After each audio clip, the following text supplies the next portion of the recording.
예, 여러분 반갑습니다. 여러분과 함께요. 23회 대비 사회복지사 1급 사회복지 행정론 과목을 공부하게 될 강사 현숙입니다. 반갑습니다. 자, 여러분들이 이제 1급에 도전을 하셨는데요. 일단 여러분들 도전이 좋은 결과로 이어지도록 저도 최선을 다하도록 하겠습니다.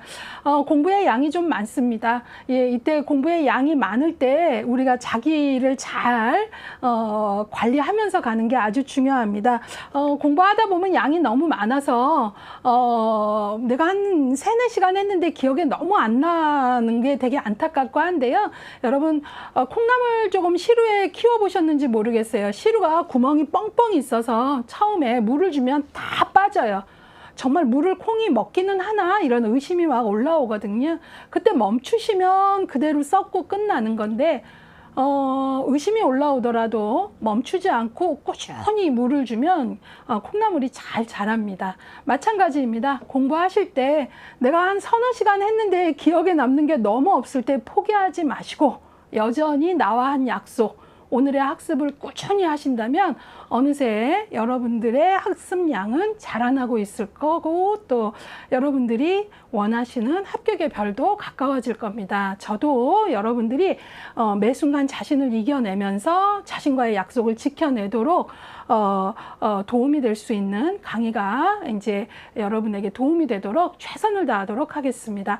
사회복지 행정론은 3교시에 보는 과목입니다. 행정론이 이제 여러분들이 이 과목의 개성을 좀 아셔야 돼요. 제가 모든 강의에 OT를 좀 하고 시작하는데요. 이 과목이 한 손에 좀 잡혀서 이 과목은 이런 개성을 가졌구나. 이걸 좀 아셔야 친해져야 재밌습니다. 예, 그래서 여러분들 23회 사회복지 행정론 과목 구성 이해와 출제 분포 한눈에 보기표 해갖고 요런 표를 지금 강의 하단에 넣어드렸습니다. PDF 파일로 좀 빼서 보시고요. 앞으로 제가 강의하면서 이렇게 별 2개 빨간색이 있는 건 우리 교재에는 없어요. 근데 한번 요렇게 이 부분을 정리해서 제공해 드리니까 필요하면 출력해서 쓰세요. 그런 의미예요. 그리고 별이 하나 있는 건 교재에 있는데 여러 쪽수에 분산되어 있어서 좀 한눈에 볼 수 있게끔 이렇게 조금 재구성해 봤어요. 이런 뜻이에요. 다 넣어 드리니까요. 들어보고 또 보시고 나에게 도움이 되면 출력해서 보시면 되겠습니다. 자, 행정론이라는 과목의 개성을 좀 잡아야겠죠? 예, 3교시 꽈락이 제일 높은데요. 행정론은 어떻게 구성이 되어 있나 볼게요. 1장 사회복지행정의 개념 및 특성이 있고요. 2장 사회복지행정의 역사가 있습니다. 그 다음에 이제 행정론에서는 우리가 흔히 우스갯소리로 행정론은 3장을 넘으면 좀 끝까지 갈 수 있고 3장에서 책을 덮으면 끝까지 가기 어렵다 이런 얘기를 좀 하는데요. 사회복지행정의 이론적 배경에서 어찌 보면 하나의 조직을 관리하는 관리 이론이 한 챕터에 한 15개 정도의 이론이 나옵니다. 그러다 보니 학생들이 무척 당황스럽죠. 근데 기출 1순위입니다. 최근 5년간 분석을 해보면 앞으로도 순위에는 큰 변동은 없을 것 같아요. 해봐야 2순위까지 한 번 정도 밀리려나 뭐 이런 거죠. 그래서 결코 버리고 갈 수가 없습니다. 그래서 3장 행정의 이론적 배경, 그 다음에 4장 5장, 그 다음에 6장은 저는 이 부분들은 조금 연결선상에서 하나의 그 조직을 이해하는 사회복지 조직의 구조와 조직화, 그 다음에 혈관 같은 거예요. 법이 있고 전달 체계라는 게 없으면 실제 클라이언트는 그걸 피부로 못 느끼거든요. 근데 법이 실제 클라이언트에게 서비스나 급여 형태로 가도록 하는 혈관 역할을 하는 게 딜리버리 시스템, 전달 체계입니다. 예, 그래서 전달 체계. 그 다음에 이제 모든 조직에서 아주 중요한 건 마구잡이로 일할 수가 없어요. 기획, 플래닝이 있어야 돼요.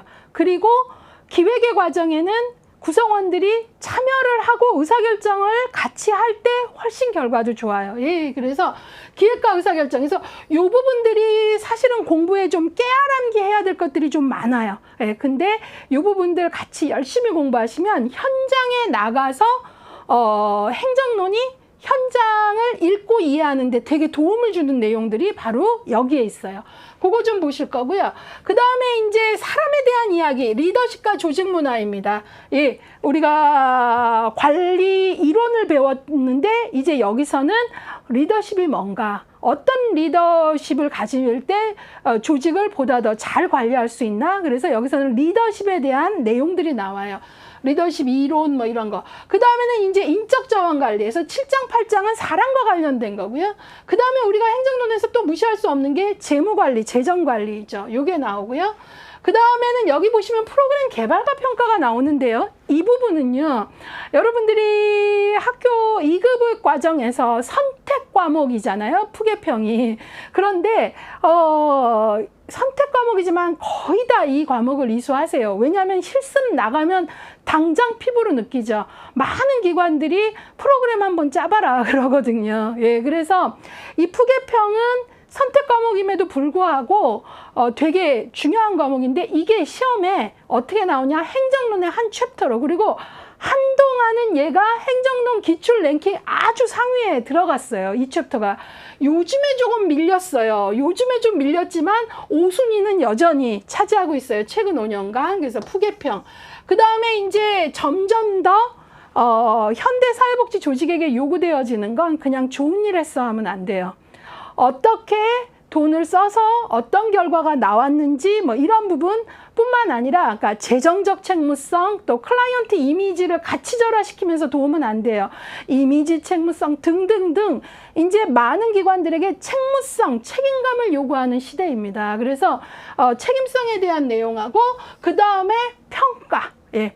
평가가 무조건 평가는 너무 싫어가 아니라, 결국 저는 현장에서 느끼는 건 평가는 궤도 수정이에요. 궤도를 이탈했으면 평가를 통해서 다시 내가 이탈했구나, 다시 제자리로 와야지, 뭐 이런 어떤 것들과 관계가 돼요. 그래서 책임성과 평가 부분이고요. 그 다음에 이제 요즘에 조금 문제의 기출 빈도가 늘어나는 게 홍보와 마케팅 부분입니다. 마케팅 경영학에서만 쓰는 줄 아는데 이제는 비영리 조직에서도 마케팅을 쓰는 시대입니다.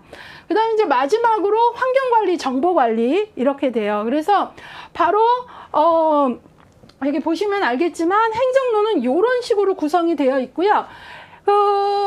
22회, 우리가 지금 23회 시험을 준비하고 있는데요. 요 바로 전 22회에 25문제가 어디서 얼만큼 나왔는가, 이걸 좀 보면 아까 행정의 관리이론 기출 높다 그랬잖아요. 예, 요 바로 전에 관리이론에서 4문제가 나왔네요. 그 다음에 인적 자원 관리에서 4문제가 나왔고요. 예, 그 다음에 이제 3문제가 나온 게 환경 관리와 정보 관리입니다.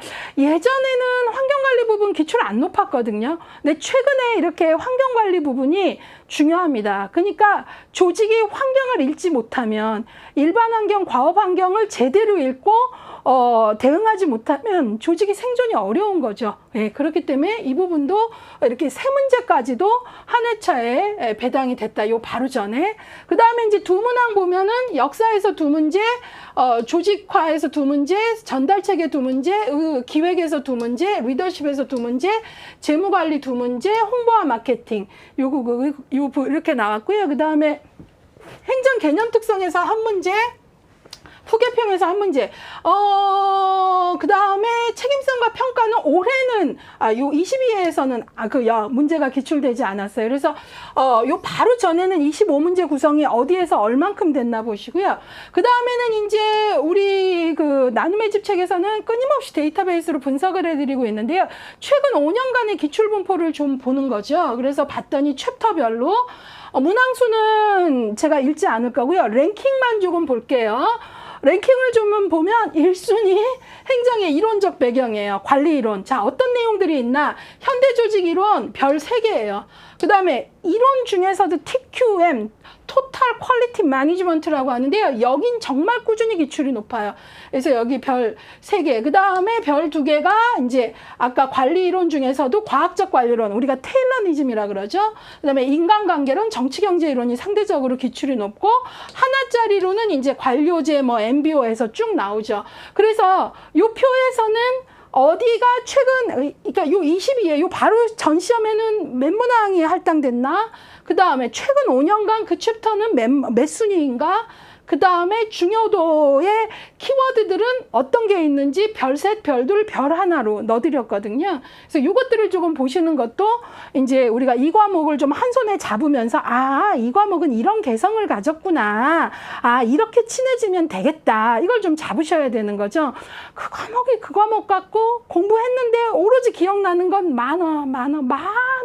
이거는 문제 변별력에 아무 도움도 되지 않아요. 예. 그리고 이런 걸 하는 이유는 점점 수험 공부는 시간에 쫓기는데 시간 관리의 우선순위를 어떻게 둬야 되나 이걸 알려주는 지도 같은 거죠. 예, 그래서 그런 식으로 좀 활용을 해보시면 좋겠고요. 이 순위가 보면 어때요? 인적 자원 관리 최근에 꾸준히 올라가고 있어요. 예, 그래서 최근 5년간 20문항 2순위. 그래서 여기서도 인적 자원 관리, 인사 관리의 과정, 동기부여 이론 뭐 이런 것들이 이제 나오고요. 그 다음에 이제 그러면 2순위까지 봤네요. 예, 이번에는 3순위 보시면 조직의 구조와 조직화. 여기가 학생들이 공부할 때 좀 깨알 공부가 많아요. 그리고 개념 중에 비교할 게 많아요. 공식 조직, 비공식 조직 뭐 이런 식으로 계속 좀 비교해야 되는데 그런 공부가 좀 훈련이 돼야 되고요. 그 다음에 4순위가 리더십과 조직 문화. 최근에 이 7장, 8장이 꾸준히 이렇게 기출이 올라가고 있어요. 예. 그래서, 보고요. 리더십 부분에서도 이제 리더십 이론, 예, 이런 것들이 이제 중요한 부분을 차지하고 있고요. 그 다음에 5순위까지만 볼게요. 공동 5순위는 재정 관리. 이때도 한동안은 인적 자원 관리 하고 아주 막상막하는데 최근에는 인적 자원 관리가 최근 몇 년간 문제수가 더 급상하는데 저는 공부는 그냥 인적 자원 관리, 재무 관리 같은 비중으로 해주시면 좋겠어요. 현장에서 재무 관리 개념 없으면 일을 할 수가 없어요. 그런 얘기 좀 하고 싶고요. 그 다음에 푸개평. 이거 좀 더 긴 회차를 보면, 요 순위보다 좀 더 높다라고 생각해 주시면 좋겠고, 그 다음에 이제 또 최근에 올라가는 게 환경관리. 요 정도까지 좀 보시고요. 행정론 과목에서 학생들이, 조금 힘들어하는 이유는 다른 과목들은 이론이 초반에 3장이나 뭐 몇 장 해갖고 이론들이 이렇게 좀 정리되고 뒤에 가서는 다 강론으로 조금 가잖아요. 근데 행정론이 조금 공부가 양이 좀 많아요. 근데 왜 많냐면 3장에서도 관리 이론이 한 15개가 나오고요. 그 다음에 여기 리더십에서 또 리더십 이론이 되게 여러 종류가 나옵니다. 그 다음에 인적 자원 관리가 가면 사람을 뽑는 것도 중요하지만 이 동기가 유지되기 위해서 동기 이론이 또 나와요. 그 다음에 푸개평에서는 또 욕구 이론이 나오고요. 그러다 보니까 학생들이 그냥 여러 챕터에 걸쳐서 한 챕터에 여러 이론들이 나오니까, 그리고 요즘에 문제 추세가 종합 문제예요. 이론 간의 비교. 문제는 하나인데 뭐 다음 리더십 이론에 대한 설명으로 맞는 것은 틀린 것은, 문제는 하나인데 1번부터 5번이 무슨 리더십 이론은 무슨 이론은 해갖고 리더십 이론 총체적으로 다 다루는 거죠. 이런 식의 문제가 요즘의 대세예요. 그러다 보니까 공부가 좀 버겁다고 하는데 결국 중요한 건 반복이에요. 반복이 돼야 변별력이 생기는 거죠. 그래서 제가 기본 개념 강의하면서 여기는 문제풀이는 없지만 계속 이 부분 많이 나옵니다. 문제로 나오면 문제로 옷을 입으면 이런 멘트를 계속 할 거거든요. 그럴 때 여러분들이 계속 그 반응을 하시면서 나름의 표시들을 좀 하면서 오신다면 좋죠. 공부를 이렇게 꾸준히 하고 반복하다 보면요, 어느새 많은 양이 얇아져요. 슬림해져요. 왜? 정리가 되거든요. 교통 정리가. 예, 시험장에 가실 때 그 슬림해지는 느낌을 갖고 가셔야 돼요. 예, 그래서 그냥 많다 많아 이것만 갖고 가면 이제 가서도 되게 헷갈립니다. 딱 이 증상이 나타나죠. 봤는데 그거로는 변별력 있는 답이 안 보이거든요. 그래서 그걸 좀 부탁드리는 거고요. 자, 그러면 이제 여러분들하고 함께요, 우리 이 교재에서는 사회복지 행정론 요 바로 전 시험 22회 기출은 어떻게 분석하고 있고 23회는 어떻게 준비하면 좋은지에 대한 팁을 넣어드렸어요. 그걸 한번 볼게요. 22회 기출 분석, 직무수행 평가의 순서를 나열하는 문제, 리더십 중에 섬김 리더십의 특징을 살펴보는 문제 등이 단독으로 출제됐다. 근데 이런 것들은 지금까지 나온 것들 중에 리더십 문제는 많이 나왔지만 섬김의 리더십 같은 거는 단독으로 출제된 건 처음이었다. 이런 거죠. 예. 그 다음에 시험 초창기에 출제된 적이 있는 위원회의 구조에 관한 문제가 오랜만에 등장한 것도 특징이었다. 그러니까 22회는 딱 딱히 어려웠다라기보다는 조금 문제의 뒷부분에 있었던 친구들이 이렇게 조금 무대에 나온 느낌이었거든요. 그러니까 우리가 그러니까 공부할 때 요약집 한 권짜리 보면 나올 만한 것만 보는데 이런 게 나오면 어려워서 틀리는 게 아니라 주변부여서 틀려버리는 거죠. 그래서 이제 공부가 한 권짜리 책은 나중에 정리하는 거지 그것만 붙들고 하는 건 위험하다는 거예요. 그 다음에 전체적으로 답을 찾기에 곤란하거나 한 뭐 그런 아주 어려운 문제는 없었다라는 거고요.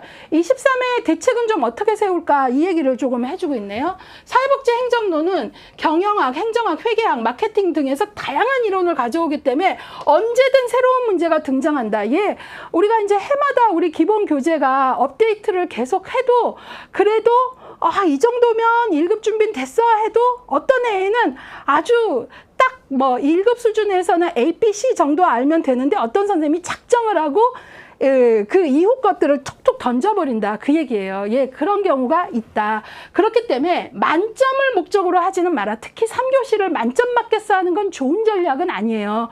공부를 열심히 해서 하면 좋으나 그거보다는 이제 우리가 적어도 안정된 점수는 확보하겠다. 그래서 기본 듣고 기출 회독을 통해서 이런 문제들이 나오는구나 해서 내가 25문제 중에 뭐 최소 20에서 22개 정도는 맞아줘서 안정되게 가야지. 꽈락은 맞고 뭐 총점에 이렇게 기여해야 되겠다. 이런 것들이 필요하다는 거죠. 예, 그래서 이런 거 좀 보시고요. 그 상대적으로 3교시 뭐 사람마다 다릅니다. 사람마다 다른데 3교시가 꽈락이 좀 높아요. 정책론, 법제론, 행정론 있는데 상대적으로 3교시 꽈락 예방에 좀 도움이 된다. 그래서 3교시 어떤 분은 정책론일 수도 있고 법제론일 수도 있어요. 사람마다 다르지만 좀 하다 보니 행정론이 내용은 많은데 내 귀에는 이게 조금 이렇게 현장 중심의 얘기여서 좀 쏙쏙 들어온다 하면 얘를 조금 꽈락을 맞기 위한 전략 과목으로 잡는 거죠. 그러니까 결국 공부하면서도 계속 자신한테 물어봐야 돼요. 예. 그래서 여러분들이 수험 공부는 결국은 시간의 싸움이고 그러니까 전략 없이 갈 수 없거든요. 이런 팁을 좀 들으시면 좋을 것 같아요. 자, 이번에는요. 요 바로 전 22회 같은 경우 문제가 나온 거 아까 어디서 몇 문제를 봤는데 도대체 어떤 문제들이 나왔나 챕터에 이걸 좀 볼게요. 일단 4문제가 나온 영역이죠. 여기 인간관계 이론, 과학적 관리론 뭐 쭉 있는 게 이제 관리 이론 나오는 3장이고요. 그 다음에 동기위생 이론 뭐 이쪽이 이제 인적 자원 관리 8장인가요? 여기거든요. 여기를 좀 보시면 여기가 4문제씩 나왔는데 관리 이론 부분에서는 인간관계 이론, 과학적 관리론의 특징, 그 다음에 TQM에서 서브컬의 구성 요소 아주 꾸준히 나옵니다. 그 다음에 조직 이론 종합 문제. 예, 요즘에 종합 문제가 대세입니다. 예, 문제는 하나지만 거기에 해당하는 모든 내용이 오지선다형 선택지에 들어가는 거거든요. 예, 그래서 그것들에 반응할 수 있어야 되고요. 인적자원 관리에서는 이제 그 동기 이론 관련해서 동기 위생 이론, 인적자원 관리의 요소, 인적자원 개발 방법, 직무평가, 직무수행 평가의 순서 나열 이런 것들이 나왔고요. 그 다음에 이제 여기서 2문제 나온 걸로는 역사 부분에서 한국사회복지행정의 역사, 우리나라 공공 전달체계의 변화. 예, 여기 뭐 꾸준히 중요합니다. 예, 그리고 특히 2000년대 이후로 전달체계와 관련된 중요한 변화들이 생깁니다. 그렇기 때문에 이런 것들은 조금 꼼꼼히 공부하셔야 되고 역사 부분에서는 뭐 시대순으로 나열하시오니까 뭐 연도에 대한 감각도 익히셔야 되고 뭐 이런 어려움들이 좀 있습니다.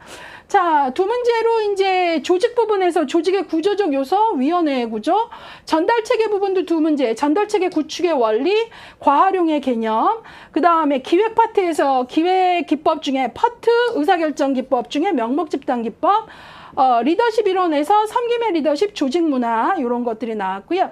그 다음에 재무관리도 2문제, 재정관리 종합, 예산 통제의 원칙, 예, 이런 것들. 예, 그리고 이제 마케팅에서 최근에 마케팅이 예전에는 한 해에 한 문제 정도이거나 안 나오거나 했는데 최근에 마케팅이 좀 올라가요. 마케팅의 과정, 마케팅의 기법 보시고요.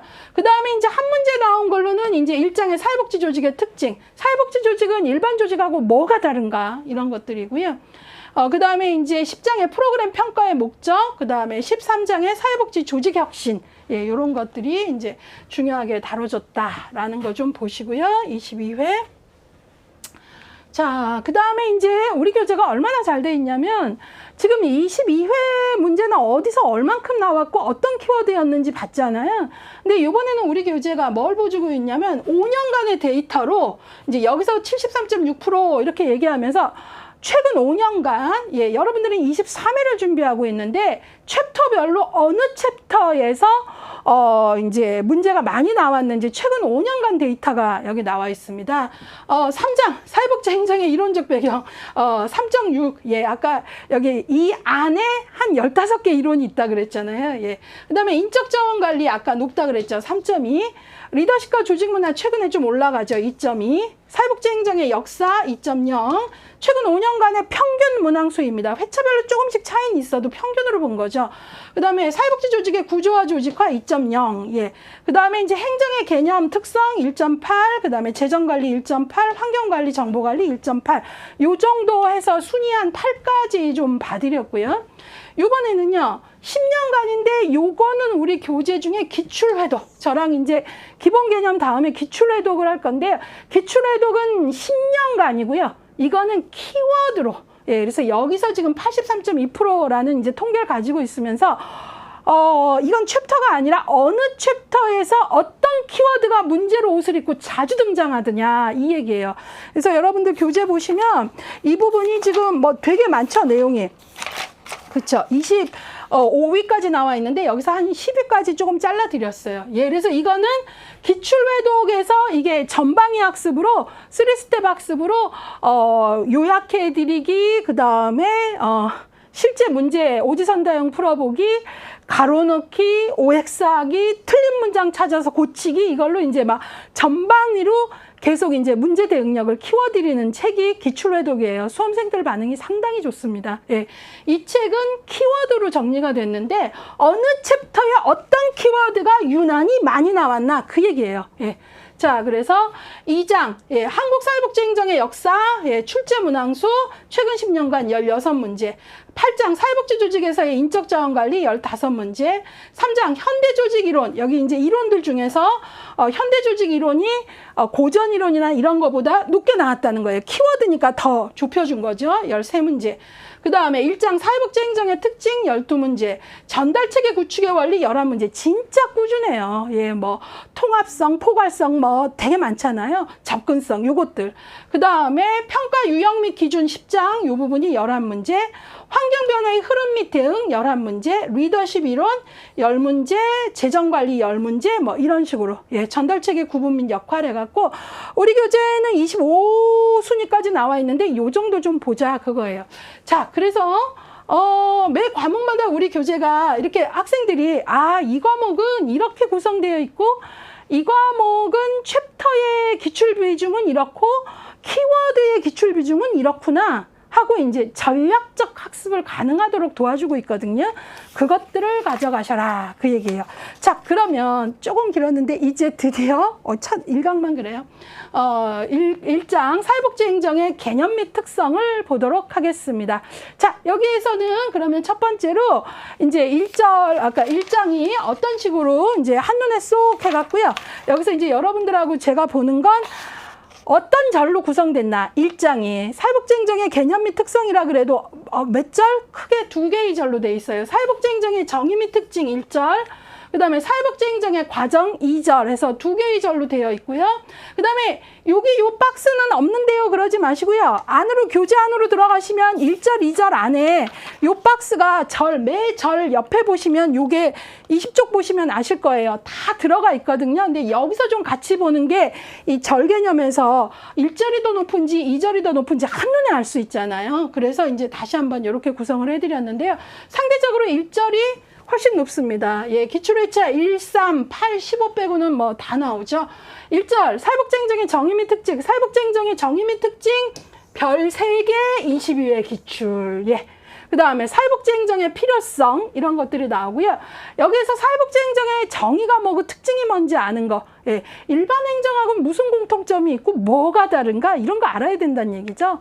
자, 그 다음에 사회복지행정의 과정인데요. 행정은 어떤 과정을 거치는가? 예. 사회복지행정의 과정, 우리가 이걸 뭐 포스트 코르브라고 읽는데요. 이건 제가 강의하면서 알려드릴게요.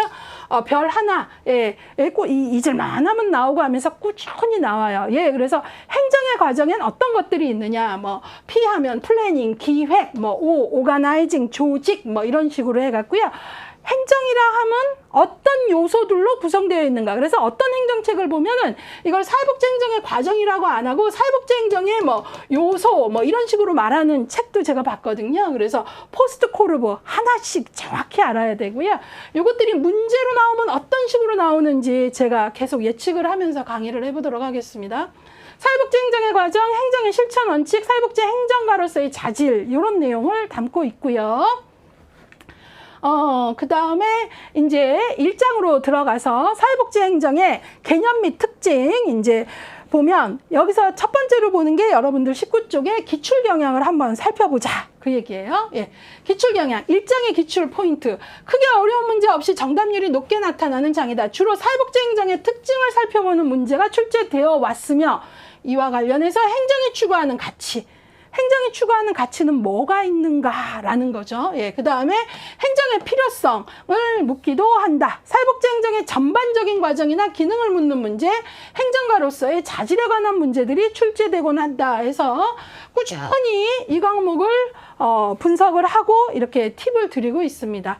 자, 그러면 최근 5년간의 분포를 좀 보면 이제 여기서는 이제 챕터를 본 거죠. 예, 그래서 1장이 제일 많이 나올 땐 요 21회 때 3문제까지 나왔고 18, 20회는 2문제, 19, 22회는 1문제. 그래서 평균 문항수는 1.8문항입니다. 라고 해서 챕터 이 그 1장이라는 챕터가 최근 5년간 어느 정도의 평균 문항수를 가졌는지를 알려주고요. 여기서는 이제 이런 거예요, 여러분들이. 야, 1장 이거 작정하면 출제자에 따라서는 3문제까지도 내네? 이걸 보셔야 되는 거죠. 출제자에 따라서는 몇 문제까지도, 3문제까지도. 예. 자, 그러면 최근 10년의 핵심 키워드. 이거는 이제 기출해독이죠. 핵심 키워드니까. 그래서 1장이라 하더라도 키워드로 봤더니 행정의 특징 12문제. 사회복지행정의 과정 및 기능 3문제. 그러니까 이 행정의 특징, 사회복지행정. 그러니까 일반 행정이 아니라 휴먼 서비스 조직, 사회복지행정의 특징을 정확히 공부해야 된다는 거죠. 12문제면 이게 진짜 높은 거잖아요. 그렇죠? 예, 그래서 요것들을 가지고 이제 1장에 대한 간단한 소개를 했고 지금부터 여러분들하고 1장 사회복지행정의 개념 및 특성 들어가도록 하겠습니다.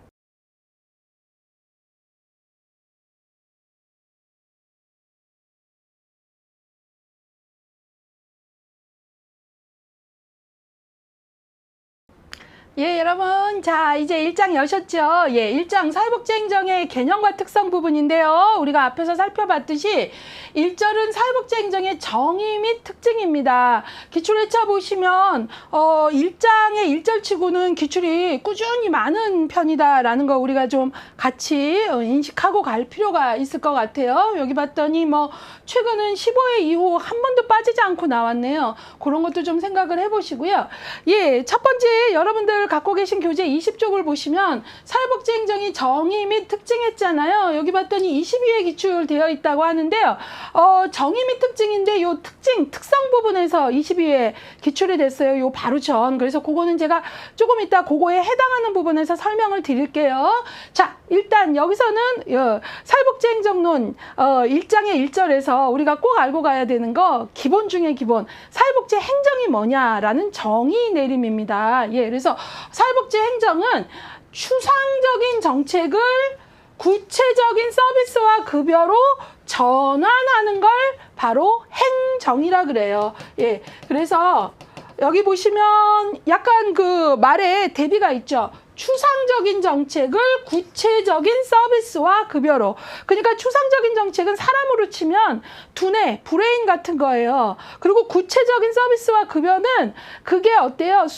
그것들이 전환이 돼서 손과 발이 따뜻해지는 거예요. 구체적인 서비스와 급여. 그래서 정책을 서비스로 전환하는 공적, 사적, 사회복지 조직의 총체적 활동을 바로 뭐라 그런다? 행정. 그래서 행정은 추상적인 정책이 두뇌고 구체적인 서비스와 급여가 손발을 따뜻하게 해주는 거라면 행정은 바로 혈관 같은 거죠. 예.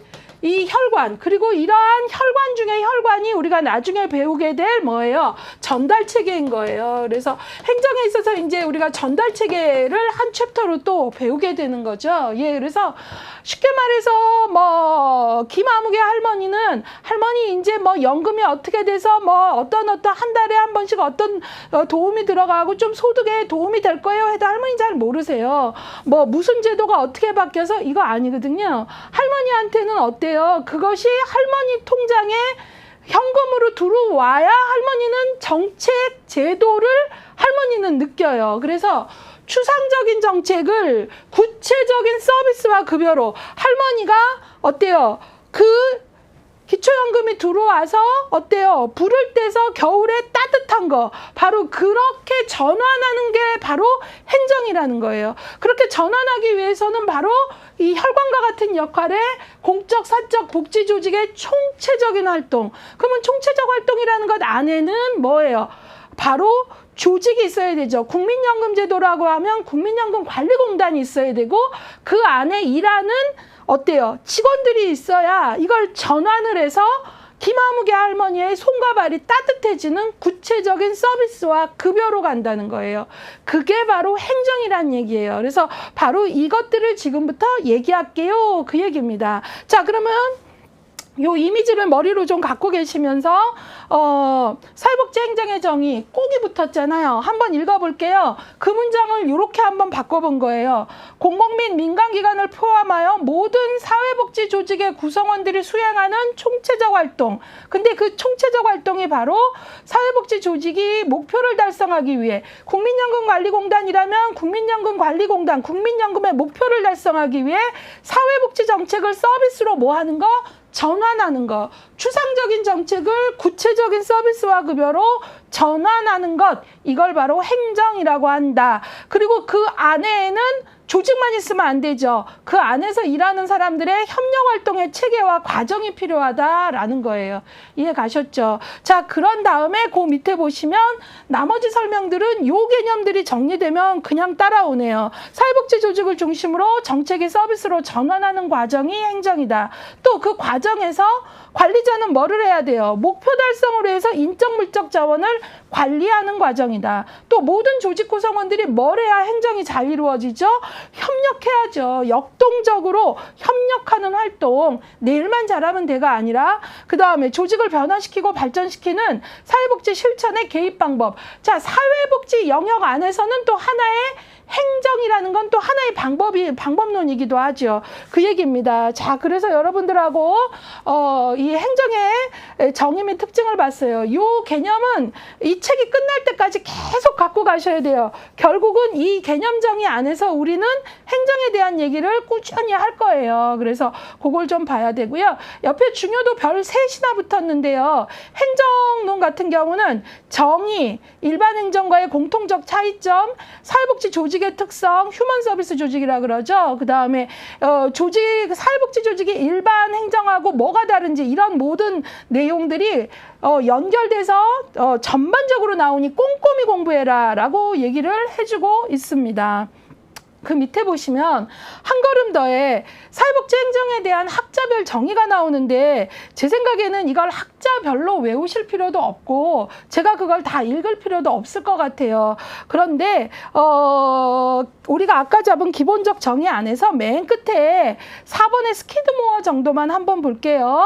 스키드모어는 제 행정이란 첫째, 정책을 구체적인 서비스로 전환하는 과정이며, 그러니까 이게 되게 대표적인 문장인 거죠. 그리고 이런 전환 과정의 경험을 이용하여 정책의 개선을 요구하는 과정으로 보았다. 그러니까 우리가 행정을 하면서 필요한 새로운 변화에 대해서는 요구하고 그 다음 정책 수립은 좀 더 발전적으로 가게 하는 그런 역할까지 생각을 했다라는 거고요. 이제 현대사회에서는 사회복지 행정이 일개 기관을 운영하는 방법론으로서의 미시적 행정만을 말하지 않고 여러분들이 배우는 현대사회복지 행정에서는 거시적 관점에서 얘기를 하는 거죠. 예, 그래서 그거까지 보셔야 되겠고요.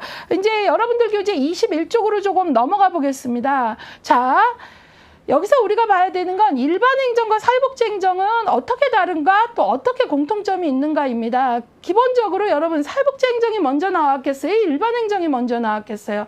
당연히 일반 행정이죠. 그리고 사회복지 행정과 일반 행정은 공통점이 있을까요? 없을까요? 있어요. 그러나 공통점만 있나요? 아니죠. 사회복지 행정에서는 원료가 사람이기 때문에 특성이 있을 수밖에 없어요. 그래서 지금부터는 시험위에서도 좋아하는데 일반 행정과 사회복지 행정의 공통점인 것은 아닌 것은 사회복지 행정의 특성인 것은 아닌 것은 이런 문제에 답할 수 있는 공부가 되어야 된다는 거죠.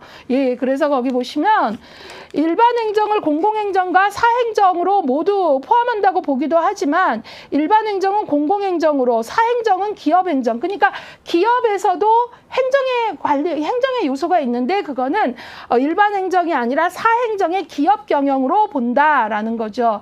자, 우리는 이제 일반 행정과 사회복지 행정에는 공통점이 있어요. 사회복지라고 해서 마냥 다 뭐 자원을 다 쓰기만 하고 효율이나 효과는 생각 안 한다. 이러지 않아요. 그렇기 때문에 공통점이 있어요. 거기 이제 그 공통점들을 좀 볼게요. 대안의 모색, 실행, 평가가 이루어지는 행정이라 하면 문제 해결 과정이다. 그 다음에 거기 보시면 다 읽진 않을게요. 인적 물적 자원을 동원하고 조직화한다. 이거는 일반 행정도 마찬가지다. 예, 그 다음에 거기 여러 가지가 있는데 조직 부서 간의 업무 조정 및 직무 평가가 이루어지고 또 기획, 의사결정, 평가 등의 과정이 이루어진다. 이런 것들이에요. 그러나 일반 행정과 사회복지 행정에는 공통점만 있지 않고 뭐도 있다? 차이점도 있다. 그래서 사회복지 조직에 독특한 성격이 있다라는 거죠. 그래서 그 밑에 그런 얘기를 하고 있는데 저는 이런 부분 좀 유심히 보시면 좋겠어요. 차이점에 행정 과정에 있어 전체 조직 구성원의 사회복지 행정은 무엇을 더 강조한다? 참여를 강조한다. 참여, 직원의 참여, 주민의 참여. 그 다음에 전문사회복지사의 자질과 능력에 따라 성과가 달라진다. 이 얘기는 뭐예요? 사회복지 행정에서는 인력인 사회복지사의 전문성이 어느 정도이며 그 전문성의 질이 어떠냐에 따라서 성과가 달라진다. 그만큼 전문가의 역할이 중요하다라는 거예요. 예. 그 다음에 클라이언트와 사회복지사의 관계가 효과성 및 효율성에 영향을 준다. 예, 바로 사회복지 행정은 일반 행정과 일반 행정에서도 민원인을 존중해라 이런 어떤 얘기들은 하지만 우리 일은 그것보다 더 클라이언트와의 뭐를 해야 된다? 관계를 형성을 해야 된다. 이 관계라는 건 곧 신뢰로운 관계를 얘기하는 거고 그래야 문제 사정도 정확히 되고 계획도 제대로 이루어져서 개입을 했을 때 효과가 있기 때문에 그래요. 그래서 관계가 효과와 효율성에 영향을 준다. 그 다음에 맨 밑에 문장도 평범한 것 같지만 지문에 자주 나오고 중요해요. 뭐죠? 지역사회와 밀접하게 관련된다. 예, 보통 제가 어떤 내용을 할 때 다 읽지 못하는데 제가 선택해서 읽거나 좀 강조를 하는 건 오지선다형 선택 지문에 자주 인용되는 지문들을 좀 골라서 전달하려고 노력을 합니다. 예, 그래서 그런 부분들 같이 좀 표시를 해주시면 문제 풀 때 우리 교재가 그런 것들 얼마나 잘 담았는지 이제 확인이 되실 것 같아요. 자, 그래서 여러분들이 그런 특성들을 꼭 잡으셔야 돼요. 전문사회복지사의 능력이 중요하다. 클라이언트와의 관계 형성이 효과 효율에 영향 미친다. 지역사회와 밀접한 관계. 이 얘기는 뭐예요? 사회복지 조직은 지역사회의 욕구에 근거해서 일해야지 혼자 막 독자적으로 내가 알아서 할게 그러면 안 된다는 거죠. 자, 그것 좀 꼭 아셔야 되고요. 그 밑에 보시면 한 걸음 더에 트래커의 행정에 관한 정의가 있는데요. 그거는 여러분들이 그냥 보면 될 것 같아요. 위에 했던 내용들하고 겹쳐서 이제 저는 22쪽으로 가도록 하겠습니다. 22쪽 여기 보시면 휴먼 서비스 조직의 특징이 나와 있는데요. 특성이 바로 여기 보면 22에 기출됐는데 이 부분이 바로 그 부분입니다. 예, 그래서 요 바로 전에 시험에서는 바로 어떤 부분들이 문제로 나왔나 이 부분들이죠. 예, 휴먼 서비스 조직, 우리 같이 사회복지 조직은 원료 원료가 사람이죠. 우리가 클라이언트가 없다면 조직의 존립 이유가 없어요. 예. 그리고 지역 주민이 없다면 조직의 존립 이유가 없기 때문에 우리는 바로 휴먼, 사람에게 서비스하는 조직이다. 그래서 휴먼 서비스 조직의 대표가 바로 사회복지 조직입니다. 그러면 이 휴먼 서비스 조직의 특성이 뭘까 했는데요. 이거를 얘기한 학자가 거기 나와 있는 그 첫 번째 문장 맨 끝에 핫센필드죠. 예. 몇 년 전에도 이쪽에서 시험에 나왔었어요. 예. 초창기에 꾸준히 나오다가 잘 안 나오더니 다시 등장을 하는 그래서 핫센필드의 휴먼 서비스 조직의 특성은 우리가 꼭 알아야 된다는 거고 22의 기출도 바로 여기서 됐다는 거죠. 예, 그래서 이것들을 좀 볼게요. 이제 우리가 보통 휴먼 서비스 조직 하면은 교육기관, 복지기관, 의료 뭐 이런 데를 얘기하는데 사회복지 대표적인 휴먼 서비스 조직인데요. 어떤 특성이 있나? 휴먼 서비스 조직의 원료는 인간이다. 원료가 사람이라는 거예요. 기업을 휴먼 서비스 조직이라고 얘기하진 않아요. 예. 만약에 꽁치 통조림 공장인 기업이라면 꽁치는 원료죠. 신선해야 되죠. 사람이 아니잖아요. 꽁치하고 라포 형성, 관계 형성을 할 필요는 없어요. 신선하면 됩니다. 신선하고 원자재가 쌀 때 구입할 능력이 중요한 거고요. 근데 우리는 원료가 꽁치가 아니고 사람이라는 거예요. 그렇기 때문에 신뢰로운 관계가 중요하다는 얘기를 하고 있는 거죠. 휴먼 서비스 조직의 목표는 이 문장들 너무나 중요합니다. 이 핫센필드가 되게 좋은 통찰이죠. 불확실하며 애매모호하다. 이 문장 곱씹으셔야 돼요. 행정론 끝까지 곱씹으셔야 돼요. 그러니까 휴먼 서비스 조직의 목표는 불확실하니까 공부하지 않아도 된다는 얘기네. 그게 아니라 원료가 사람이기 때문에 이게 키워드예요. 그래서 불확실하고 애매하다는 건 케이스 바이 케이스, 개별성이 존중되어야 되기 때문에 함부로 표준화해서 안 된다 이거죠. 노인이 왔네? 노-35로 처리해. 그러면 안 된다는 의미예요. 되게 깊은 의미인 거죠. 그래서 이거는 이제 개별화의 원칙과도 관련된 문장이고요. 휴먼 서비스 조직이 활용하는 기술은 불확실하다. 이건 역시 같은 맥락이죠. 목표도 사람이 다르기 때문에 그때그때 목표가 다른 거고 케이스마다 기술 역시 사람이 다르기 때문에 나는 뭐 정신분석으로 박사를 땄으니 모든 케이스를 정신분석으로 할 테야. 그러지 말란 얘기예요. 이 사람은 인지적 왜곡이 심하니까 인지행동 치료가 좋겠구나. 그때그때마다 선택 적용하는 능력. 근데 그때그때마다 다르니까 불확실하다라고 쓴 거지 불확실하니까 공부하지 않아도 돼 이 뜻이 아니라는 거예요. 예. 그 다음에 휴먼 서비스 조직의 핵심 활동은 직원과 클라이언트의 관계이다. 앞서서도 말씀드렸잖아요. 일반 행정과 차이점에서 바로 관계가 탄탄하고 신뢰로워야 개입을 해도 효과가 있다. 그 다음에 휴먼 서비스 조직은 직원의 전문성. 아까도 말한 부분인데요. 그러니까 핫센필드가 되게 정리를 잘한 거예요. 전문성이 중요하다. 지금 여러분들이 1급을 준비하는 건 뭐예요? 준비된 사회복지사로 전문성을 발휘해서 삶의 질의 향상에 도움이 되고자 하는 거죠. 마지막, 휴먼 서비스 조직의 효과성을 측정할 척도가 부족하다라는 거예요. 측정할 척도가 부족하다라는 건 부족하니까 안 해도 된다는 게 아니라 여기서 아주 중요한 개념은 원료가 사람이기 때문에 효과성을 측정하는 일이 쉽지 않고 그래서 더 꾸준히 척도 개발을 계속하고 더 평가 부분에서 잘 해낼 수 있는 효과 효율 평가의 노력이 필요하다 그런 뜻입니다. 예, 그래서 요 문장들이 아주 중요해요. 22회 때 어떤 문장이 나왔냐면 사회복지 조직의 특성에 대한 설명으로 맞는 것은 틀린 것은 했을 때 서비스의 효과성을 객관적으로 입증하기 용이하다 해서 그게 틀린 문장이었거든요. 틀린 문장 찾기의 답이었어요. 효과성을 측정하는 게 용이한 게 아니라 어렵다고요. 어렵기 때문에 어떻게 해야 된다? 함부로 하면 안 된다라는 얘기예요. 예, 그래서 척도가 끊임없이 개발되어야 되고 효과 효율의 그 제대로 된 객관적 평가를 위한 노력을 계속해야 된다는 얘기이지, 언제나 효과 효율 평가가 쉬우니까 용이하다 이런 의미가 아니라는 거죠. 예, 그래서 여러분들이 이런 문장을 곱씹어야 돼요. 예, 그래서 핫센필드의 요것들은 22회뿐만 아니라 초기에도, 그러니까 여기 휴먼 서비스 조직의 특성, 사회복지 조직의 특수성은 요거 두 개를 아우르는 문장은 시험 문제에 자주 등장한다. 자, 그러면 이번에는 여러분들이 거기에 있는 건 제가 다 얘기를 했으니까 그 밑에 옆으로 가면 특수성 좀 볼게요. 사회복지 조직의 특수성, 도덕적 가치장. 여러분 이 모든 것들을 한마디로 말하면 핫센필드가 말하는 원료가 누구이기 때문에, 사람이기 때문에 이 말을 곱씹을 줄 알면 나머진 그냥 따라와요. 원료가 사람이니까 도덕적 가치 지향해야 되겠죠. 해서 될 일과 안 되는 일을 구분해야 되겠죠. 또 인간 사이의 상호작용 중요하죠. 원료가 사람이니까 워커와 클라이언트의 관계가 탄탄해야 되겠죠. 또 원료가 사람이고 사회적인 기부나 후원금 받은 거 투명하게 써야죠. 사회적 책임성. 예, 일을 했다면 효과 효율이 나오도록 해야 되는 책임성. 또 기술의 불확실성. 이거 얘기했죠. 기술이 불확실하니까 대강하면 된다는 얘기가 아니라, 그렇기 때문에 더 케이스에 맞는 개별화를 잘하기 위한 노력이 필요하다.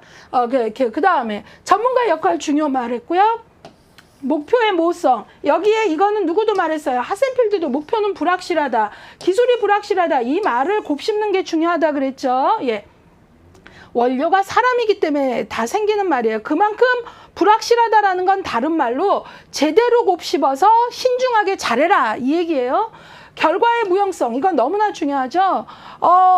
사회복지 조직에서 하는 일은 한 손에 확 잡히지 않아요. 자존감이 향상됐다, 우울감이 낮아졌다, 결혼 만족도가 증가했다, 효능감이 증가했다. 이게 손에 잡히는 게 아니잖아요. 그래서 바로 끊임없이 자존감 척도, 효능감 척도, 결혼 만족도 척도 등이 끊임없이 개발돼야죠. 왜? 완벽한 척도는 없기 때문에 이 척도의 신뢰도, 타당도가 부족하면 좀 더 발전시킨 척도를 만들고 하는 그 얘기예요.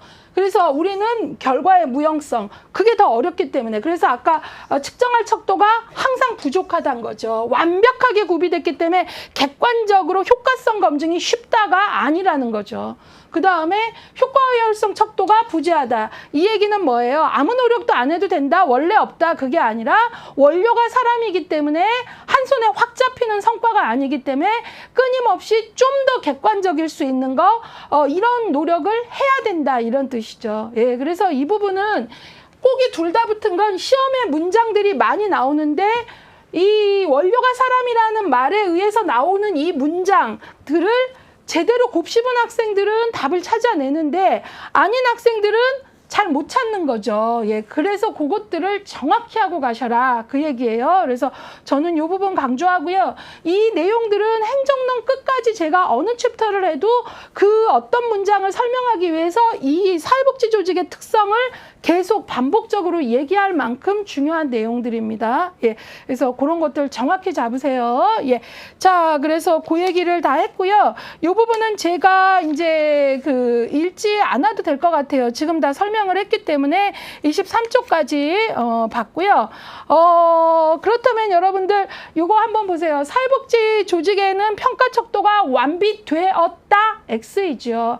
예, 완비되었다가 아니라 항상 개발되어야 된다예요. 예, 늘 부족하다는 거죠. 그만큼 원료가 사람이기 때문에 완벽한 척도는 만들기 어렵지만 꾸준히 노력해야 된다. 이게 되게 중요한 포인트라는 거죠. 예, 그래서 그것들 잘 봐주셔야 되겠고요. 그 다음에 이제 여러분들하고 같이 조금 볼게, 효과성, 효율성, 척도의 부재 부분은 제가 맨 끝에 문장 요것만 하나 읽을게요. 23쪽 7번.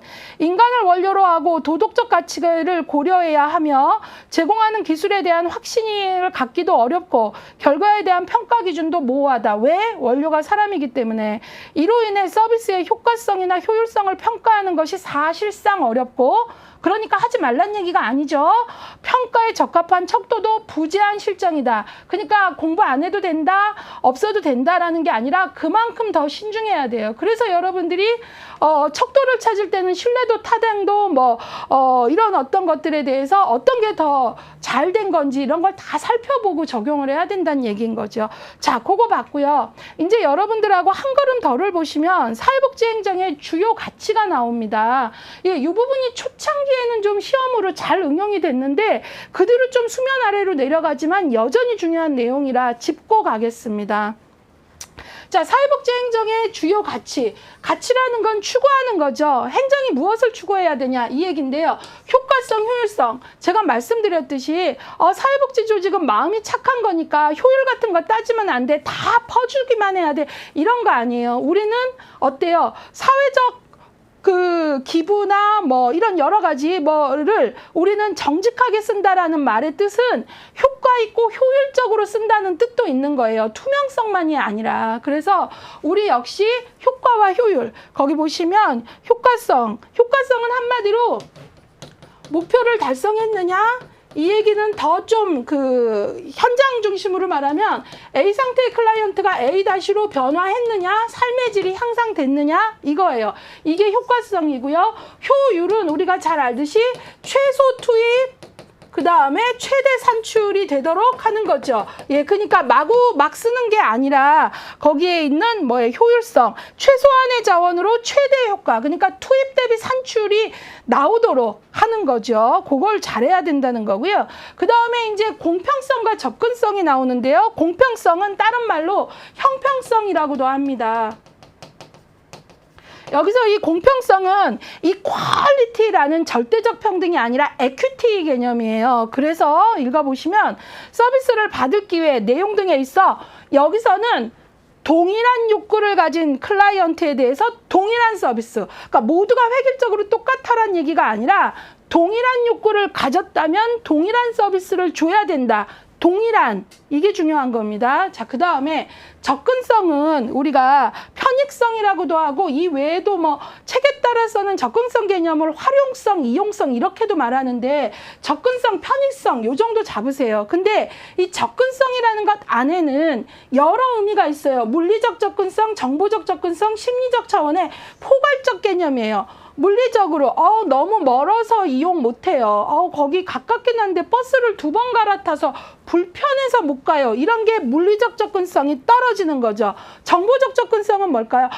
몰랐어요. 몰랐는데 나도 알았으면 했을 텐데 정보 접근성 떨어지는 거죠. 심리적 차원에서도 그럴 수 있죠. 제가 갔는데 여차저차해서 제가 조금 모멸감을 느껴서 버스 한번 타고 가도 딴 기관에 가고 싶어요. 직원이 나에게 모멸감을 줬다. 심리적으로 가기 싫을 수 있는 거죠. 아니면 기관 자체를 간다라는 게 옛 생각을 갖고 있어서 사회복지기관에 가면 어떤 불쌍하다는 낙인을 스스로 너무 강하게 갖고 있거나 이런 것들 심리적 차원이겠죠. 바로 우리가 해야 되는 건 어때요? 오는 클라이언트가 어떤 접근성에 장애가 있는지 알고 그것들을 갖지 않도록 도와줘야 되는 거죠. 그런 게 우리의 주요 가치인 거죠. 그래서 버스를 2번 타서 못 오는데 꼭 가장 필요한 우선순위 대상이라면 복지관에서 그 사람들을 위해서 무료 셔틀을 운영한다라거나 여러 가지 방법을 찾아보는 거죠. 접근성. 그 다음에 대응성이라는 게 있네요. 클라이언트 욕구를 정확하게 파악하여 욕구에 맞는 서비스를 제공하는 것.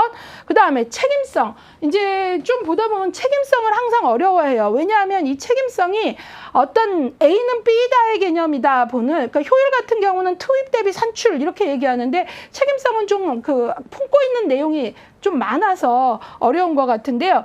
효과성, 효율성 등 다른 가치들을 포괄하는 동시에 조직의 활동 및 서비스 제공에 대한 정당성을 확보하는 것. 예, 그래서 책임성의 개념에는 지역사회 주민들이 저 기관은 우리 지역사회에 꼭 필요한 기관이야 라는 정당성과 당위성을 부여할 만큼 인정받는 일을 해야 되는 것도 있고, 그 안에는 인정받는다 하면 뭐죠? 정당성을 부여받는다 하면 효과 있게 일하고 효율적으로 일하고 끊임없이 주민들의 불만 수렴 장치를 마련해서 피드백할 수 있게 하고 이런 것들을 말하는 거예요. 좀 개념이 크니까 어려운 거죠. 예. 자, 그래서 이게 바로 사회복지행정이 추구해야 될 가치들입니다. 교재에 설명은 잘 나와 있는데 여러분들이 행정의 주요 가치 하면 이런 이미지들을 좀 떠올리시고요.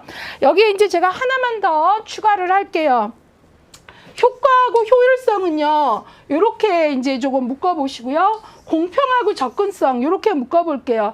여러분들 우리가 사회복지에 대한 그 분류를 할 때 윌렌스키와 르보라는 학자가 정책론에 보면 이분 모형으로 분류를 하죠. 그래서 어떻게 이제 복지를 나누냐면 자녀적 복지와 제도적 복지를 나눠요. 그쵸? 예. 이때 우리가 자녀적 복지를 다른 말로 미시적 혹은 소극적이라고 하고요. 제도적 복지를 거시적, 적극적 이렇게도 얘기를 하잖아요. 예.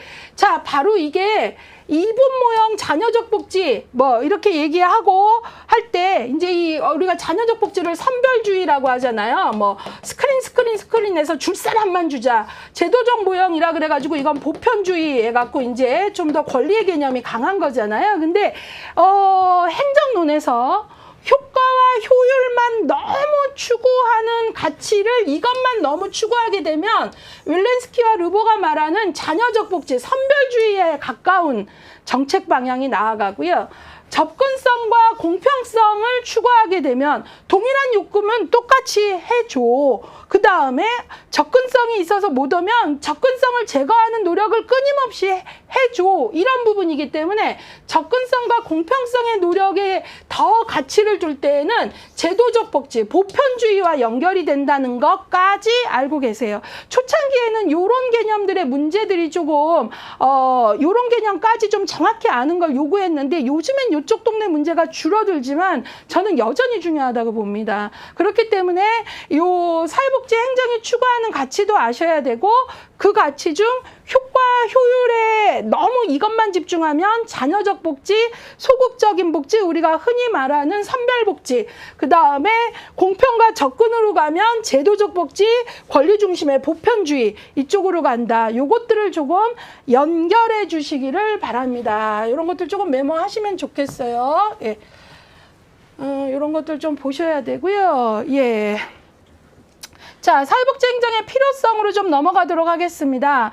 24쪽으로 가시면 사회복지 행정의 필요성. 뭐 이거는 제가 다 일일이 읽을 필요 없을 것 같아요.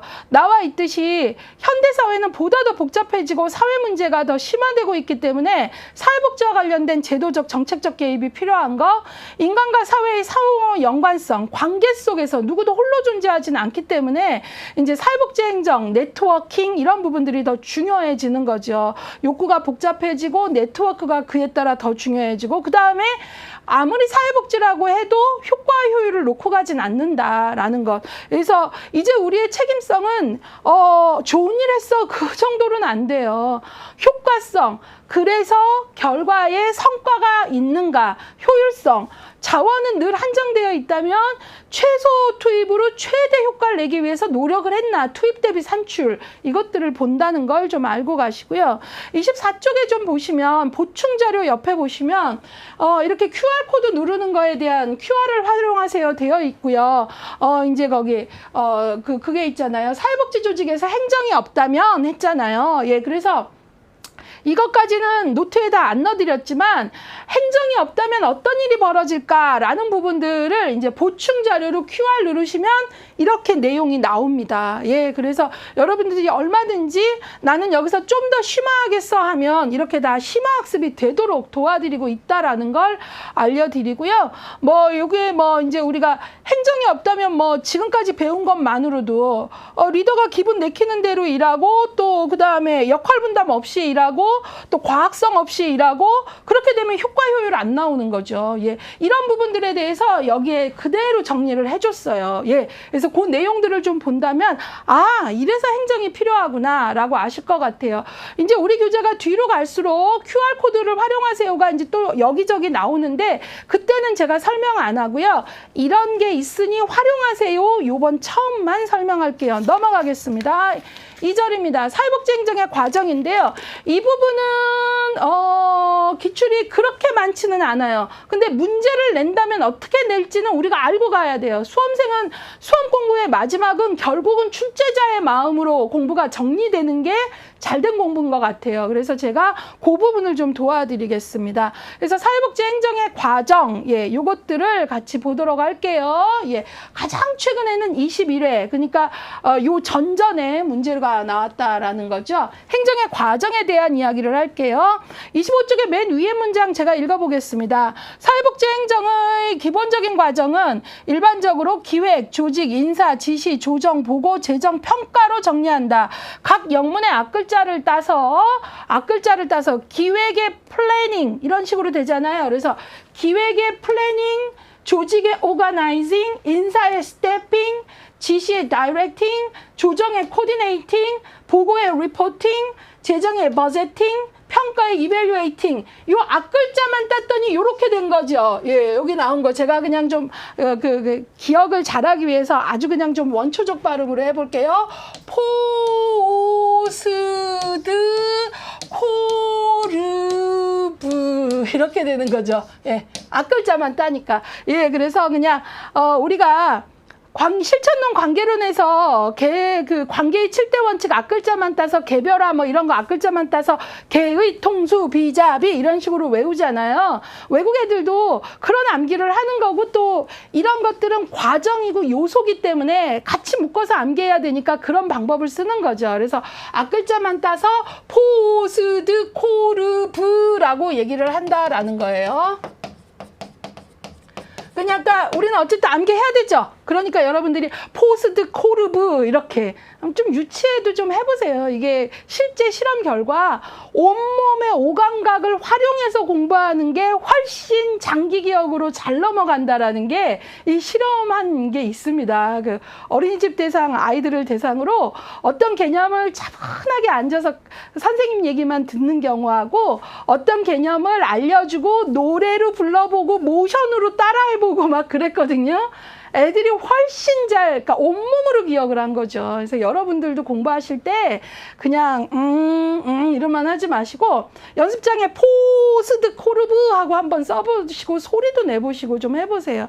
자, 이 얘기는 사회복지 행정의 과정은 이런 거예요. 사회복지 행정이 어디서 이루어지건 간에 그 행정이라는 것은 이런 과정을 거치더라 라는 거고, 이거는 다른 말로 말하면 사회복지 행정의 어때요? 요소 같은 거죠. 어떤 요소들이 들어가는가 이거죠. 그래서 행정 안에는 기획, 조직, 인사, 지시, 조정, 보고, 재정, 평가다. 근데 이게 여기서 중요한 게 하나 더 있는데, 그러면 그냥 요소의 뜻을 외우면 되는 거 아니에요? 하는데 아니라는 거예요. 왜냐하면 각각의 뜻을 하는 것도 중요하지만 과정이니까 순서의 의미가 있다는 거예요. 그러니까 기획부터 하고 조직, 인사 이렇게 내려가지 보고부터 하지 않고, 그쵸? 이거예요. 그리고 맨 끝은 평가한다는 얘기잖아요. 그래서 이게 과정이라는 건 순서의 의미 있다. 순서 외워라. 그 얘기입니다. 예. 그러면 일단 이걸 문제로만 이제 공부한다면 첫 번째 명명할 줄 알아야 되고요. 예. 포스드 코르브 할 때 P 하면 플래닝, 기획 이렇게 할 줄 알아야 되고, 그러면 기획이라는 말 뜻을 알아야 되죠. 그게 바로 명제 아닙니까? A는 B다 정리가 돼야 되죠. 예. 개념 정의가 이게 돼야 돼요. 그래서 기획하면 목표 설정, 목표 달성을 위한 활동, 과업을 수행하기 위해 사용되는 방법 결정 단계. 조직하면 조직 구조를 설정하는 과업의 할당. 예. 자, 기획하면 목표 설정 활동. 예, 이거고요. 그 다음에 인사, 직원의 채용, 해고, 훈련, 뭐 등등. 그 다음에 지시, 행정 책임자의 합리적 결정, 능동적 관심, 헌지적 태도, 공헌, 칭찬, 책임과 권한의 효과적 위임. 이게 바로 지시. 코디네이팅, 조직 구성은 상호 간의 연관을 짓는 것, 부서 간의 의사소통망을 유지 조정하는 것, 리포팅, 행정가가 이사회 띵띵띵의 정기적인 기록, 정기적 감사, 조사 연구하는 것, 버제팅, 재정을 투명하게 사용할 수 있도록 하는 것, 회계 규정에 따라, 이밸류에이팅, 서비스가 적절성, 효과성, 효율성을 갖고 있는지 등을 평가하는 것. 이렇게 이게 명명이라면 이런 뜻을 이렇게 명명해야 한다면 이 명제도 알고 계셔야 돼요. 그러니까 적어도 우리가 한눈에 직원의 채용해고 하면 인사인지 알죠. 그러나 과업에 할당하면 이거 기획인가 지시인가? 아니에요. 과업에 할당은 조직이라는 거예요. 이렇게 정확히 잡으셔야 된다는 거고요. 예, 그래서 이제 이런 문제가 나올 수 있는 거죠. 행정론도 사례로 예시로 나올 수 있습니다. 띵띵복지관의 아무개 사무국장은 내년도 이제 준비를 하면서 A가 하던 업무를 B가 하도록 하고 B가 하던 업무를 C가 하도록 하고 신규 사업별에 대해서는 신입 직원을 2명 뽑았다. 이런 말이 나올 수 있거든요. 그러면 여기에서 무엇이 이루어졌느냐 하면 A가 하던 거 B가 하고 이런 식으로 얘기하니까 뭔 거죠? 과업의 할당이 조정된 거니까 오거나이징, 조정이 생긴 거죠. 조직이 생긴 거죠. 그 다음에 또 뭐예요? 신규 사업별에 대해서 신입 직원 2명을 뽑은 거니까 채용이죠. 그러니까 정답은 뭐하고 뭐 찾아야 돼요? 오거나이징 조직과 스태핑을 찾아야 되는 거죠. 이해 가셨습니까? 그런 식으로 나올 수 있다는 거죠. 또 그다음에 그런 예제도 나올 수 있어요. 띵띵복지관에서는 직원들의 직원 전용 SNS를 개설하여 시간과 공간의 제약 없이 의사소통망의 효과성을 유지하기 위해서 SNS 직원 전용방을 개설했다 하면 뭐예요? 의사소통을 위해서 만든 거잖아요. 직원 간에. 그러니까 뭐예요? 코디네이팅 조정인 거죠. 이런 식으로 예제가 나왔을 때 명제의 키워드가 보여져서 명명할 수 있어야 정답을 찾는다는 거죠. 그렇게 할 때 우리는 포스트 코르브를 안다라는 거예요. 굴릭이라는 학자, 제가 3장 가면 굴릭이라는 학자를 또 얘기할 건데요. 예, 그래서 거기서 나온 개념입니다. 그래서 사회복지 행정의 과정하면 행정의 요소, 행정의 과정하면 굴릭 하면 뭐가 나와야 돼요? 포스트 코르브 나오셔야 되는 거죠. 자, 그럼 제가 문제가 나올 수 있는 패턴들을요 얘기했고요. 박스 안에 난이도 낮은 문제라면 여기에 어떤 개념 정의를 넣고 다음이 설명하는 건 행정의 과정 중 뭐냐 이 정도 나오는데 이게 좀 더 진화되면 사례로 나오죠. 이 사례에서는 어떤 행정의 과정이 이루어졌냐 나오죠. 또 하나 마지막으로 여기서 나올 수 있는 게 제가 뭐라고 했죠? 사회복지 행정의 과정 안에는 순서의 개념이 있다. 프로세스잖아요. 순서가 있다 그랬잖아요. 이 얘기는 기획하고 조직, 조직하고 인사 이런 얘기잖아요. 그래서 이런 문제가 나올 수 있어요. 박스 안에 어떤 내용의 행정 내용이 행정 과정 포스트 코르브 중에 어떤 내용이 나와요. 내용을 읽어봤더니 지금 과업을 할당하고 있어요. 그러면 이게 뭐죠? 조직이잖아요. 오가나이징 조직이죠. 조직. 예, 그러면 문제가 이렇게 나올 수 있죠. 이 내용이 과업의 할당이면 조직인 걸 알아차리셔야 되고요. 문제가 이렇게 낼 수 있죠. 다음 박스 안에 있는 사회복지 행정의 과정 다음으로 이루어질 일은 혹은 뭐죠?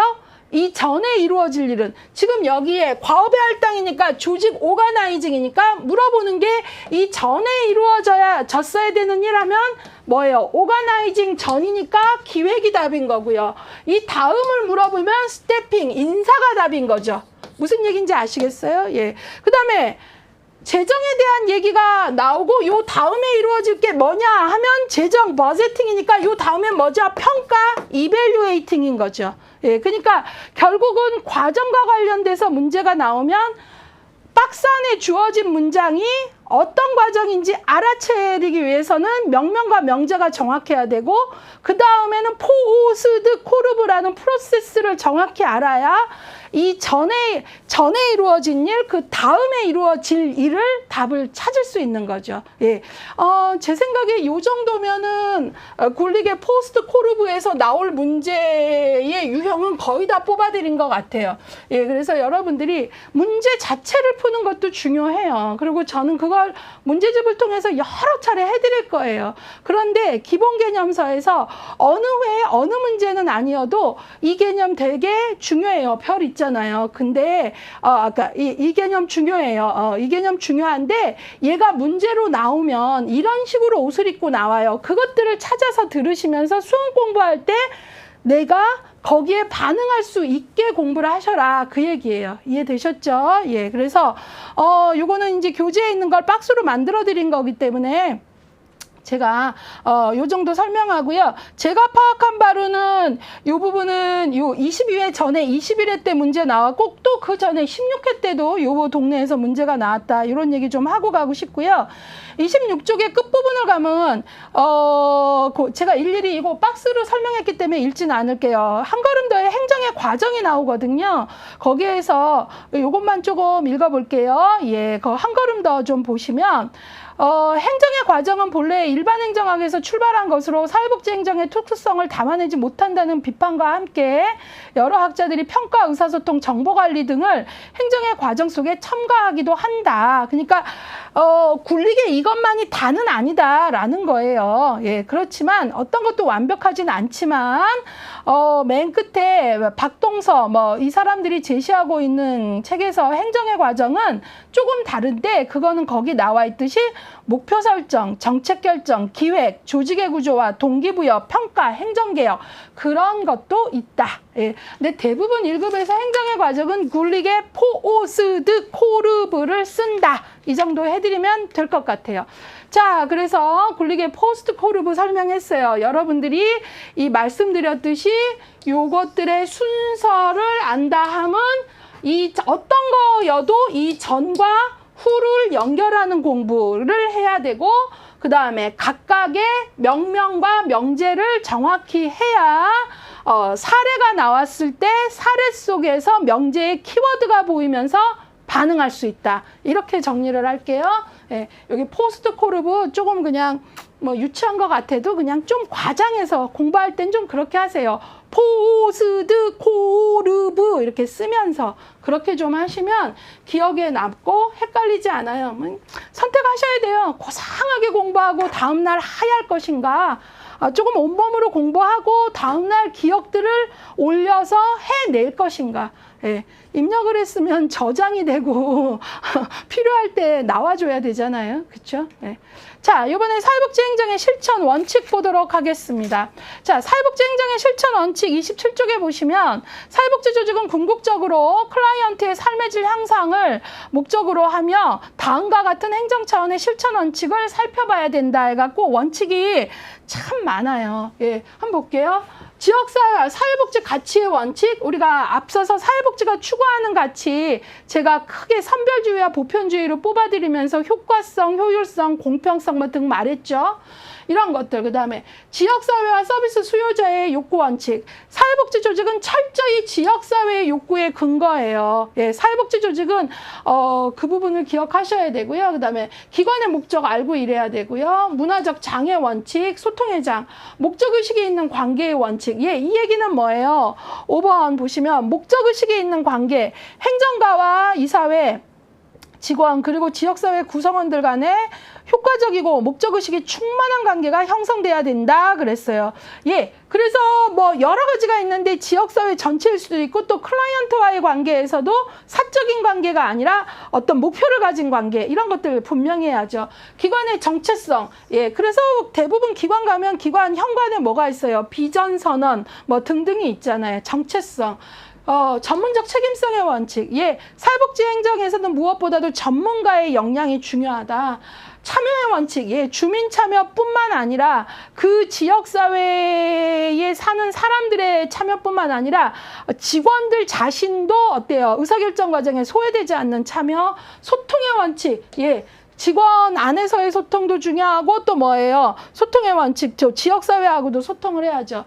리더십의 원칙, 10번 리더십의 원칙이 있잖아요. 리더십의 원칙은 우리가 행정론 뒤에 가면 리더십에 대한 챕터를 하나로 다루는데 전문적인 서비스 제공을 하고 기관이 잘 돌아가려면 아주 중요하죠. 그 다음에 기획의 원칙, 주먹구구식으로 일 안 해요. 기획도 우리가 행정의 한 챕터가 있는데요. 이게 바로 뭐냐면 사전에 충분히 예측할 것들은 예측해서 기획이라는 것은 새로운 거를 막 만들어내는 의미만 있는 게 아니라 충분히 예측을 해서 체계적인 사고 과정을 통해서 시행착오를 최소화하자 이런 의미가 있는 게 기획이에요. 예, 그래서 기획의 원칙, 조직화의 원칙, 위임의 원칙 이거 되게 중요하죠. 우리가 그 실천론이나 기술론에서는 임파워먼트를 역량 강화라고 해석을 하고 클라이언트의 역량 강화를 중요시하잖아요. 그렇죠? 근데 행정론에서 위임의 이 임파워먼트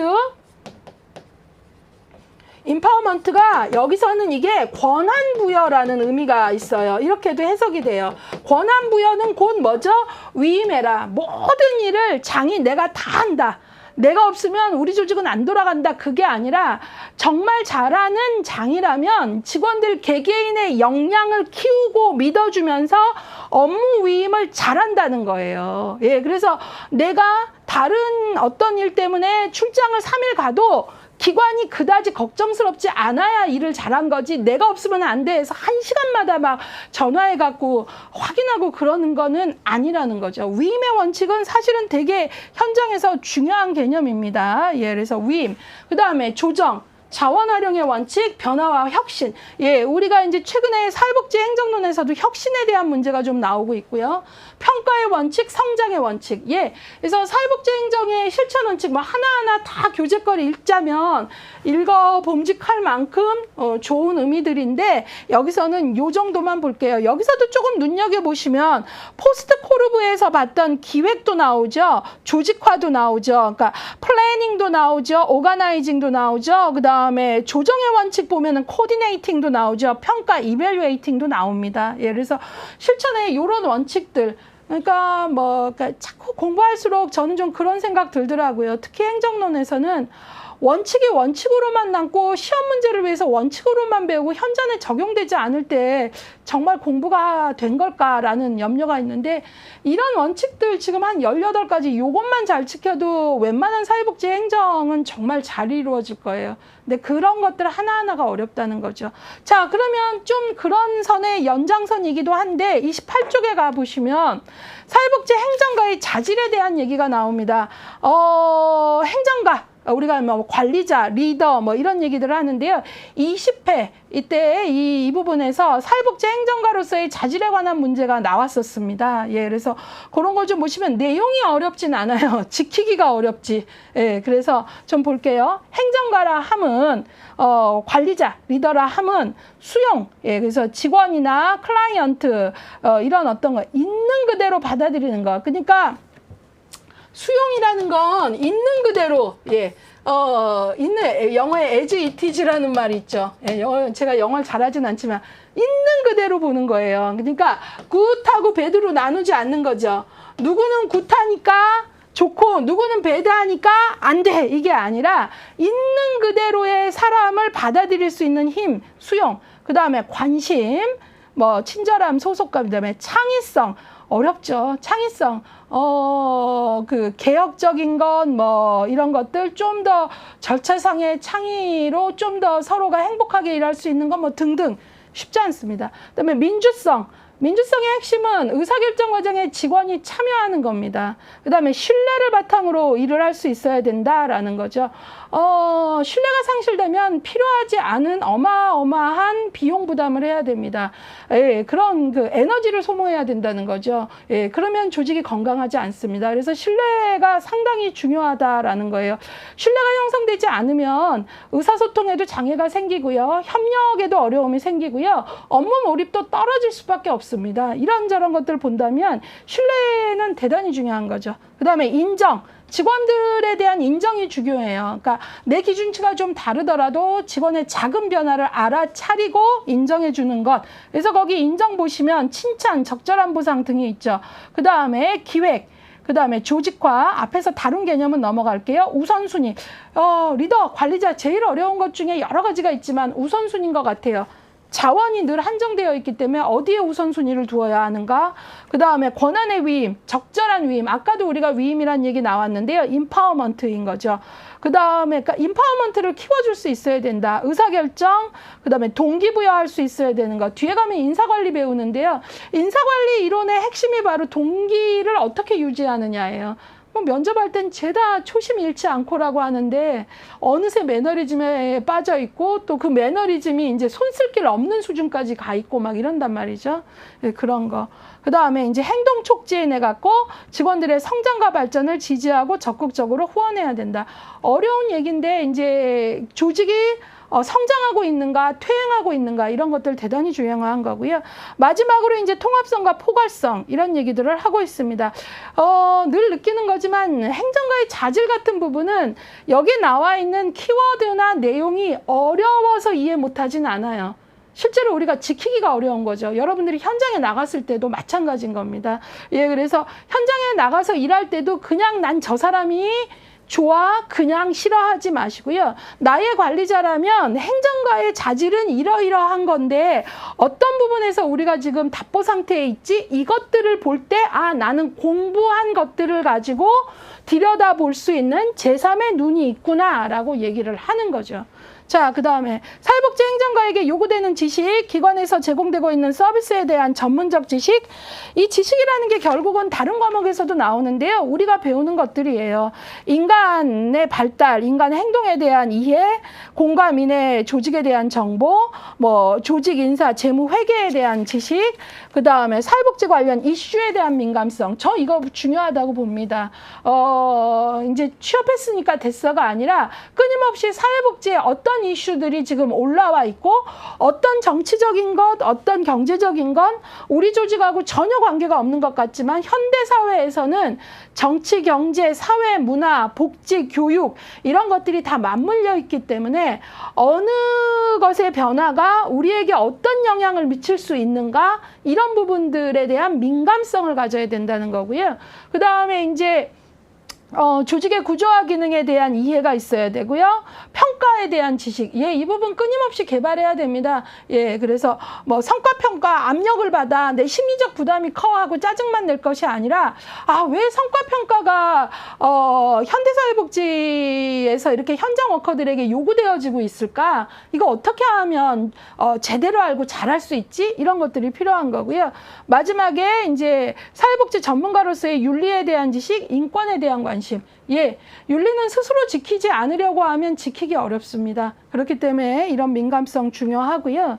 예, 거기까지 받고 마지막으로 사회복지 행정가가 갖춰야 될 지식이 이제 추가적으로 29쪽에 한 걸음 더로 넣어드렸는데 그 옆에 NASW라고 되어 있는 게 미국 사회복지사 협회를 우리가 NASW라고 합니다. 그래서 거기에서는 행정가가 갖춰야 될 기술로 뭘 말하는지 빠르게 읽어보겠습니다. 현실에 근거하여 계획하고 그 실행 가능성을 사정하는 기술, 각종 대안을 개발하고 대안이 가져올 영향을 예견하고 평가하는 기술. 예, 정말 중요합니다. 그 다음에 우선순위를 정하고 최적의 대안을 결정하는 기술, 그 다음에 역할과 과업을 처리하는 기술, 목표를 달성하는 기술, 능력을 활용하는 기술, 적절한 권한의 위임과 의사소통 기술. 이것들이 이제 요구되어지는 행정가가 갖춰야 될 기술입니다. 여러분들 이런 생각하실 수 있습니다. 나는 현장에 나가면 초짜로 몇 년 있을 거니까 이제 문제에 우선 맞추기 위해서 공부는 하지만 관리자, 리더, 행정가가 갖춰야 될 지식에 대해서 그렇게 무겁지 않게 다가올 수 있는데요. 사회복지 조직은 현장에 나가면 초보 사회복지사도 내가 일하는 파트와 같이 함께 일할 협력자로 자원봉사자하고 일을 해야 됩니다. 이때 여러분들은 자원봉사자에게 좋은 행정적 리더 역할을 해야 됩니다. 예, 그럴 때 지금 여기에 있는 신뢰라거나 인정이라거나 우선순위 잡고 의사결정을 적절한 시기에 하고 이런 모든 것들은 사회복지사는 현장에 나가서부터 시작됩니다. 그런 마음으로 일장의 마지막 내용들을 정리하시길 바랍니다.